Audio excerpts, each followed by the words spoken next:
नमस्कार दोस्तों, स्वागत है आपका हमारे चैनल बिहारी नॉनस्टॉप न्यूज में। तो चलिए बिहार की 10 प्रमुख बड़ी खबरों के बारे में जानते हैं। तो खबरों की ओर रुख करने से पहले एक नजर हेडलाइंस पर। रोजगार की मांग को लेकर वाम कार्यकर्ताओं ने निकाला विधानसभा मार्च। भारी हंगामे के बाद लाठीचार्ज, कई घायल। मार्च के पहले दिन ही घरेलू और कॉमर्शियल गैस सिलेंडर की कीमत में बड़ा इजाफा। इस साल अब तक 125 रुपए बढ़े दाम। कोरोना वैक्सीन लगवाने के लिए रजिस्ट्रेशन जरूरी। बीपी और शुगर वाले मरीजों को देना होगा मेडिकल सर्टिफिकेट। पटना में 38 जगहों पर बनेगा स्मार्ट पार्किंग। ऐप से मिलेगी नजदीकी पार्किंग स्पॉट की जानकारी। मुखिया चुनाव के लिए नॉमिनेशन चार्ज तय। जानिए मुखिया, सरपंच और वार्ड सदस्य बनने के लिए कितना पैसा देना होगा।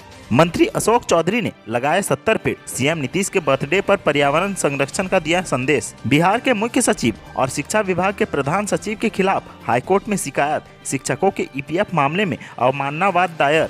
आज से बिहार में चलेंगी इलेक्ट्रिक बसें। लोगों को मिलेंगी लग्जरी सुविधाएं। हरी झंडी दिखाकर रवाना करेंगे सीएम नीतीश। उत्पाद विभाग के कर्मियों की संपत्ति की जांच का मामला सदन में गूंजा। मद निषेध के एसपी के आदेश पर घिरी सरकार। विधानसभा के बाहर माले का प्रदर्शन। मनरेगा के तहत मजदूरों को काम देने की मांग। अब खबरें विस्तार से। नौकरी की मांग को लेकर पटना में वाम दलों से जुड़े छात्र छात्राओं के विधानसभा मार्च पर पुलिस ने लाठीचार्ज कर दिया। इस विधानसभा मार्च में एसएससी अभ्यर्थी, टीएटी अभ्यर्थी, दरोगा बहाली अभ्यर्थी सहित काफी संख्या में छात्र नौजवान शामिल हुए थे। वहीं भाजपा माले के विधायक अजित कुशवाहा, संदीप सौरभ, मनोज मंजिल, गोपाल रविदास भी शामिल रहे। वहीं इस दौरान छात्रों को रोकने के लिए लाठीचार्ज किया गया और वाटर कैनन भी चलाया गया। आयशा और इनकलाबी नौजवान सभा के नेतृत्व में हजारों की संख्या में छात्र नौकरियां के आवेदन शुल्क खत्म करने और जल्द बहाली जैसी मांगों को लेकर विधानसभा घेराव करने जा रहे थे।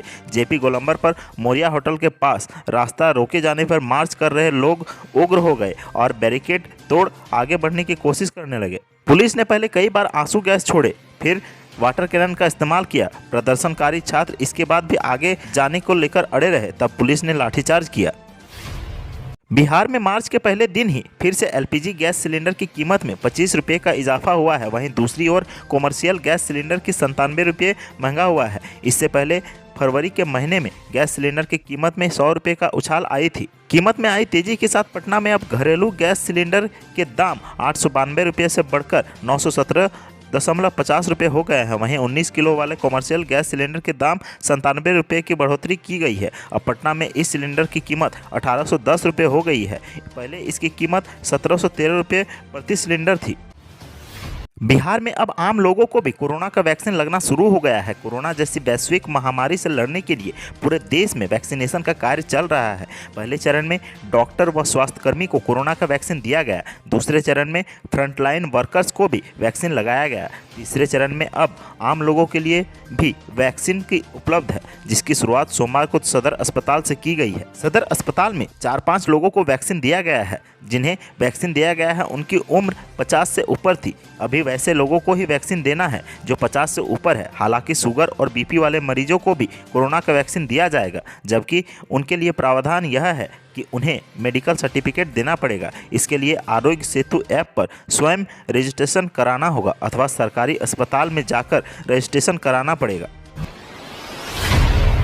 बिहार की राजधानी पटना में 38 जगहों पर स्मार्ट पार्किंग बनेगा। पीपीडी मोड़ पर बनने वाले पार्किंग के लिए टेंडर की प्रक्रिया शीघ्र शुरू होगी। लोगों को ऐप से नजदीकी पार्किंग स्पॉट की जानकारी मिलेगी। ई वाहनों के लिए चार्जिंग की भी सुविधा रहेगी। निगम की ओर से वाहनों की आवाजाही नियंत्रित रखने हेतु RFID सेंसर युक्त बूम बैरियर, वाहनों का रिकॉर्ड, गाड़ी का मॉडल नंबर प्लेट आदि तैयार करने के लिए विशेष कैमरे, पोर्टेबल केबिन, ऑटो पे स्टेशन से lace smart parking management system तैयार किया जाएगा। स्मार्ट पार्किंग परियोजना के पूरा होने पर लोगों को कई सुविधाएं मिलेंगी। पार्किंग में वाहनों का आवागमन श्रेणीबद्ध तरीके से होगा। इससे वाहनों की कतार नहीं लगेगी। किसी भी सार्वजनिक स्थल पर नज़दीकी पार्किंग की जानकारी ऐप के माध्यम से प्राप्त होगी। इसके लिए ऐप विकसित किया जाएगा। पार्किंग शुल्क भुगतान के लिए ऐप, स्मार्ट कार्ड, ऑटो पे स्टेशन की सुविधा उपलब्ध होगी।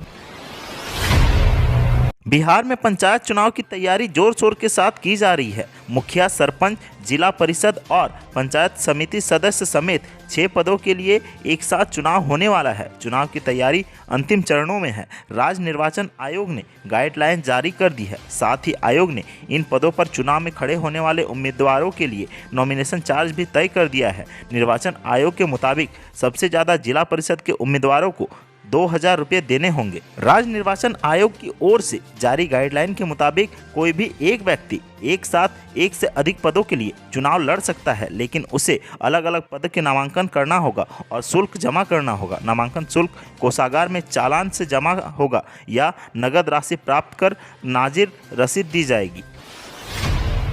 पूरे बिहार में सूबे के मुख्यमंत्री नीतीश कुमार का 70वां जन्मदिन बहुत ही धूमधाम के साथ मनाया गया। मंत्री, विधायक से लेकर कार्यकर्ता सभी अलग अलग तरीके से मुख्यमंत्री का जन्मदिन मनाए। वहीं बिहार सरकार के भवन निर्माण मंत्री अशोक चौधरी ने नीतीश कुमार के 70वें जन्मदिन के मौके पर पोलो रोड इलाके में 70 पेड़ लगाए। साथ ही लोगों से अपील की कि वो भी अपने प्रियजनों के जन्मदिवस पर वृक्ष लगाए। इस अवसर पर उनके साथ बिहार सरकार के विज्ञान एवं प्रौद्योगिकी मंत्री सुमित कुमार सिंह तथा अल्पसंख्यक कल्याण मंत्री जमा खान समेत कई नेता ने वृक्षारोपण किया। मंत्री अशोक चौधरी ने कहा कि मुख्यमंत्री ने नई पीढ़ी के लिए इस प्रदेश में जल जीवन हरियाली अभियान की शुरुआत की है तथा हम सभी लोग अगर जलवायु परिवर्तन के कुप्रभावों से बचना चाहते हैं और चाहते हैं कि हरियाली बनी रहे तो हम सभी के लिए मुख्यमंत्री का अभियान एक सबक है। उन्होंने कहा कि पिछले 15 सालों में हमारे नेता के कार्यकाल में बिहार में हरित क्षेत्र का सुनियोजित लक्ष्य बनाकर बृहद विस्तार हुआ है। बिहार के मुख्य सचिव और शिक्षा विभाग के प्रधान सचिव समेत कई अधिकारियों के खिलाफ हाईकोर्ट में शिकायत दर्ज की गई है। बिहार के पंचायती राज और नगर निकायों के अंतर्गत विभिन्न इकाइयों में कार्यरत शिक्षकों और पुस्तकालय अध्यक्षों को पटना उच्च न्यायालय के आदेश का उल्लंघन और कर्मचारी भविष्य निधि अधिनियम 1952 के प्रावधानों के अनुसार उनकी नियुक्ति तिथि में ईपीएफ का लाभ नहीं देने को लेकर पटना उच्च न्यायालय में अवमानना वाद दायर की गई है। बिहार के मुख्य सचिव और शिक्षा विभाग के प्रधान सचिव के अलावा कर्मचारी भविष्य निधि संगठन के क्षेत्रीय आयुक्त, माध्यमिक शिक्षा के डायरेक्टर और प्राइमरी शिक्षा के निदेशक के विरुद्ध पटना उच्च न्यायालय में अवमानना वाद दायर की गई है। अवमानना वाद दायर करने वाले शिक्षक नेता सिद्धांत शंकर ने बताया कि पटना उच्च न्यायालय के माननीय न्यायाधीश अनिल कुमार उपाध्याय द्वारा दिनांक 17 सितंबर 2019 को दिए गए अपने न्यायाधीश कर्मचारी भविष्य निधि संगठन के क्षेत्रीय आयुक्त को नियोजित शिक्षकों को 60 दिनों के अंदर कर्मचारी भविष्य निधि अधिनियम 1952 के प्रावधानों का कड़ाई से पालन करते हुए नियोजित शिक्षकों व पुस्तकालय अध्यक्षों को ईपीएफ का लाभ देना सुनिश्चित किया जाए। बिहार के लोगों के लिए एक बड़ी खुशखबरी है। राज्य में मंगलवार यानी आज से इलेक्ट्रिक बसों का परिचालन शुरू होने जा रहा है, जिससे यात्रियों को लग्जरी सुविधाएं दी जाएंगी। बिहार के मुख्यमंत्री नीतीश कुमार इसका शुभारंभ करेंगे। आज से 12 इलेक्ट्रिक बसों के अलावा 15 लग्जरी, 25 डिलक्स, 30 सेमी डिलक्स सहित कुल 82 बसों के परिचालन की शुरुआत होगी। आज संवाद भवन से माननीय मुख्यमंत्री नीतीश कुमार इलेक्ट्रिक बसों का परिचालन का शुभारंभ करेंगे। इस मौके पर उप मुख्यमंत्री रेणु देवी और तारकिशोर प्रसाद, भवन निर्माण विभाग मंत्री अशोक चौधरी और परिवहन विभाग मंत्री शीला कुमारी उपस्थित रहेंगे। परिवहन विभाग मंत्री शीला कुमारी ने बताया कि इलेक्ट्रिक बसों के फ्लैग के साथ लग्जरी डिलक्स और सेमी डिलक्स बसों को भी माननीय मुख्यमंत्री द्वारा रवाना किया जाएगा।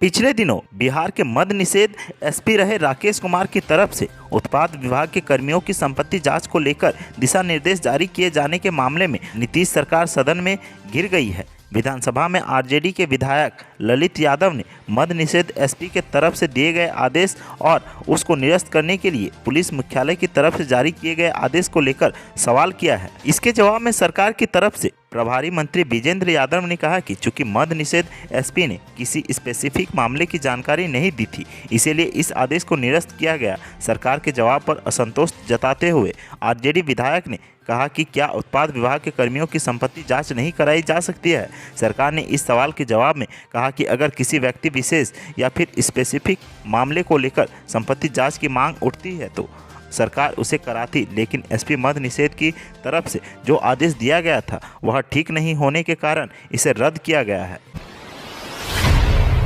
बिहार विधानसभा की कार्यवाही शुरू होने के पहले भाकपा माले के विधायकों ने प्रदर्शन किया है। भाकपा माले के विधायकों ने विधानमंडल परिसर में प्रदर्शन करते हुए बिहार में मजदूरों को मनरेगा के तहत काम मुहैया कराने की मांग की है। भाकपा माले विधायकों का आरोप है कि बिहार में मनरेगा योजना के तहत लूट हो रही है। 200 दिन काम की गारंटी और 500 प्रतिदिन भुगतान की मांग को लेकर भाकपा माले के विधायकों ने प्रदर्शन किया है। भाकपा माले ने सरकार के 19 लाख रोजगार देने के वादे को लेकर भी प्रदर्शन किया। इसके अलावा प्रदर्शन कर रहे नेताओं ने विधानसभा में नई शिक्षा नीति 2020 वापस लेने के प्रस्ताव लाने की मांग समेत कई मांगों को लेकर सरकार का घेराव किया है। तो आज की सुर्खियों में बस इतना ही। बिहार से जुड़ी खबरों के लिए सब्सक्राइब करें हमारे चैनल को और साथ ही साथ अपने दोस्तों और रिश्तेदारों में शेयर जरूर करें। धन्यवाद।